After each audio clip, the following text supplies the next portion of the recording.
Muito bem, muito bem. O São Paulo treinou agora pela manhã, né? Amanhã joga às 19 horas contra o Grêmio, com a transmissão aqui do futebol Energia em Campo, né? São Paulo que ontem realizou um treinamento aberto à imprensa, né? E o presidente Júlio Casares concedeu uma entrevista coletiva e tal, né? Enfim, ele falou sobre vários assuntos. Ontem a gente já colocou uma das respostas e tal. Então, a conversa que durou cerca de 40 minutos, um dos jornalistas perguntou a ele sobre a polêmica, a questão da venda, entre aspas, de 30% da base de Cotia, que ele bate na tecla, tá fazendo campanha para passar no conselho, porque é maravilha, que não sei o quê, 30%, 250 milhões de reais, né? Então tá causando muita polêmica isso aí, e ele foi perguntado sobre isso. Vamos ouvir o que disse o presidente do São Paulo. O projeto é bom, acredito, é estrategicamente bom. Ele está numa fase de ampla discussão interna. Isso demora, nós não temos prazo. Ele passou por unanimidade no Conselho de Administração, porque você tem que sinalizar para quem coloca dinheiro que o processo iniciou. Esse processo iniciou, nós não temos nem ainda uma averiguação de números. Nós estamos num momento de conscientização. Muitos de vocês que estão aqui, porque são tantos detalhes que eu não posso fazer uma coletiva apenas para explicar o projeto, porque levaria 40 minutos. Acredito, é estratégico, é importante, e cabe a cada conselheiro, a cada formulador de opinião entender o processo. Convido você aí na Galápagos, e eu tenho certeza que o São Paulo, amadurecido do jeito que está, vai caminhar para algo diferente, que não é uma vinculação patrimonial, não é venda de ativo, pelo contrário, é estratégico e vai trazer o São Paulo um passo importantíssimo para o futuro. Na verdade, eu tenho uma preocupação, como tenho 1 ano e 2 meses e meio de mandato, de deixar um grande legado. E no final dessa obra, nós vamos levantar o legado com os acertos e com os erros. Mas o que interessa é que o São Paulo é um clube que não estava conseguindo ganhar campeonatos nas últimas gestões, ganhou 3, chegou em 2 finais, ganhou na Copinha, ganhou no futebol feminino. Vitórias são importantes também para que você deixe um legado. Sem contar aquela obra de infraestrutura magnífica que vai atualizar o valor patrimonial do estádio do Morumbis. E que é uma obra pública, não é do São Paulo, né? Vai beneficiar a toda a região, não é só o São Paulo. É uma obra pública, bem claro que fique isso, né? Bom, eu acho o seguinte, né, gente? Essa questão ele não está colocando em pauta, em votação no Conselho, porque ele sabe que nesse momento ele não tem maioria ainda, né? É uma questão que está causando muita polêmica, né? Ele fala em legado, importante, tem muito conselheiro que não acha que é legado nenhum fazer isso aí. Essa venda de 30% lá de Cotia da base e tal. Tem muito conselheiro, inclusive da situação, que é contra esse projeto, e ele está tentando convencê-los a aprovar isso aí. É por isso que ele não pôs em votação ainda, né? Por isso que, como ele diz, está em ampla discussão entre os conselheiros e tal. Ele ainda não conseguiu os conchavos necessários, né? Meu Deus! E não sei se conseguirá. Vocês já devem ter visto isso e tal. Vocês têm alguma opinião formada ou não? Eu tenho. É assim, quando a gente estava falando, porque mesmo ele aqui na coletiva, ele não é extremamente claro em relação aos números, certo? Ele é sempre meio obscuro. Mas pelos números que foram passados, ou que vazaram, ou que foram especulados aí, o São Paulo nessa draga lascada, vendendo jogador a preço de banana, tem atingido ali mais ou menos os números que são colocados. Então, assim, qual seria o grande ganho do São Paulo nesse momento, com exceção de você pegar um pouco mais de dinheiro, talvez agora, para perder um pouco na frente, entendeu? Seria mais isso, uma antecipação de renda. Mas se os 50 milhões vão pro profissional para pagar a dívida do profissional. Perfeito, é isso. Mas você concorda que vendendo o jogador você pode pegar mais esse dinheiro na totalidade, investir na base também, mas pagar o profissional, as dívidas do profissional.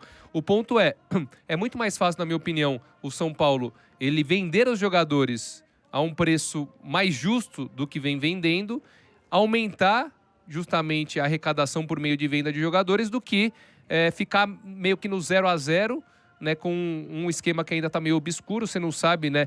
É uma parte no primeiro ano, uma parte vai para a base, outra parte vai...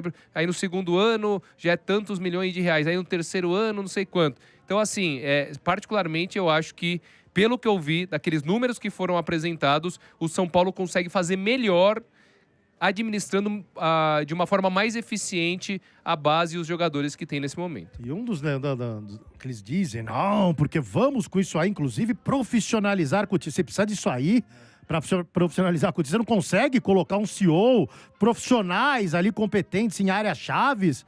Você precisa vender 30% da base para fazer isso? Sabe? A gente sabe como é que funciona a política, distribuição de carteirinha, de cargo para grupo tal, para grupo lá, para agradar, para ter voto.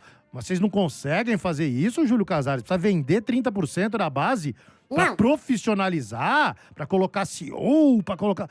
Rapaz do céu. Mas, enfim, é uma discussão interna lá que não tá 100% a favor da situação, não. Por isso é que ele fala que estamos discutindo internamente. Porque ele não tem a certeza da vitória sobre esse projeto, não. Que ele fala mil maravilhas, né? Enfim, né?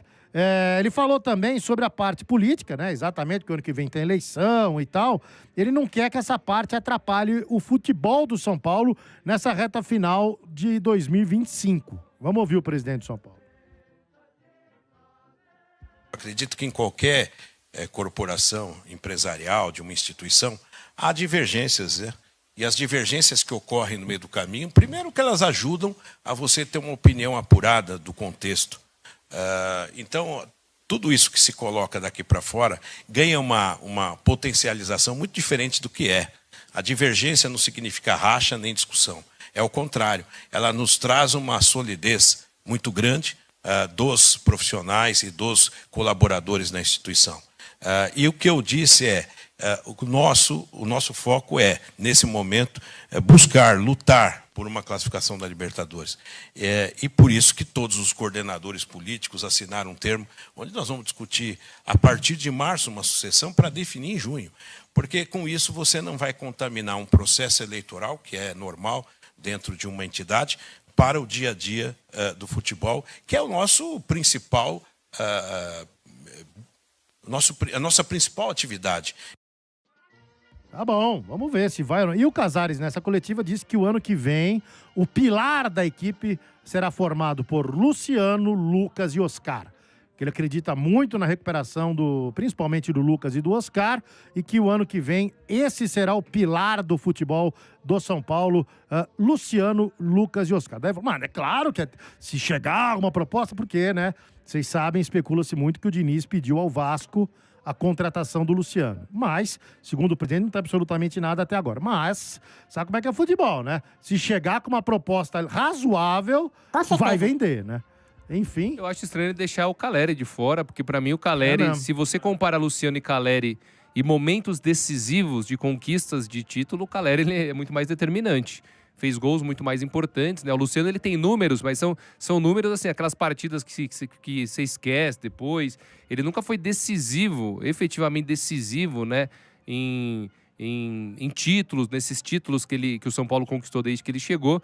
Então eu particularmente, se estivesse no lugar, nada contra o Luciano e tal, mas para mim até colocaria, talvez os pilares, aí você coloca o Arboleda, que é um jogador importante, o próprio Caleri também, que tem história no São Paulo, vai se recuperar, eventualmente o Lucas e o Oscar, se eles se recuperarem. Né? Mas o Luciano, eu acho que, apesar dos números bons e da idolatria de parte dos torcedores, ainda tem o que provar, né? Tem o que provar, e, principalmente com títulos e gols importantes, efetivamente importantes. Luciano, Oscar e Lucas, os pilares do ano que vem do São Paulo. Segundo o presidente. Tá bom. Muito bem. Reze, torcedor, reze.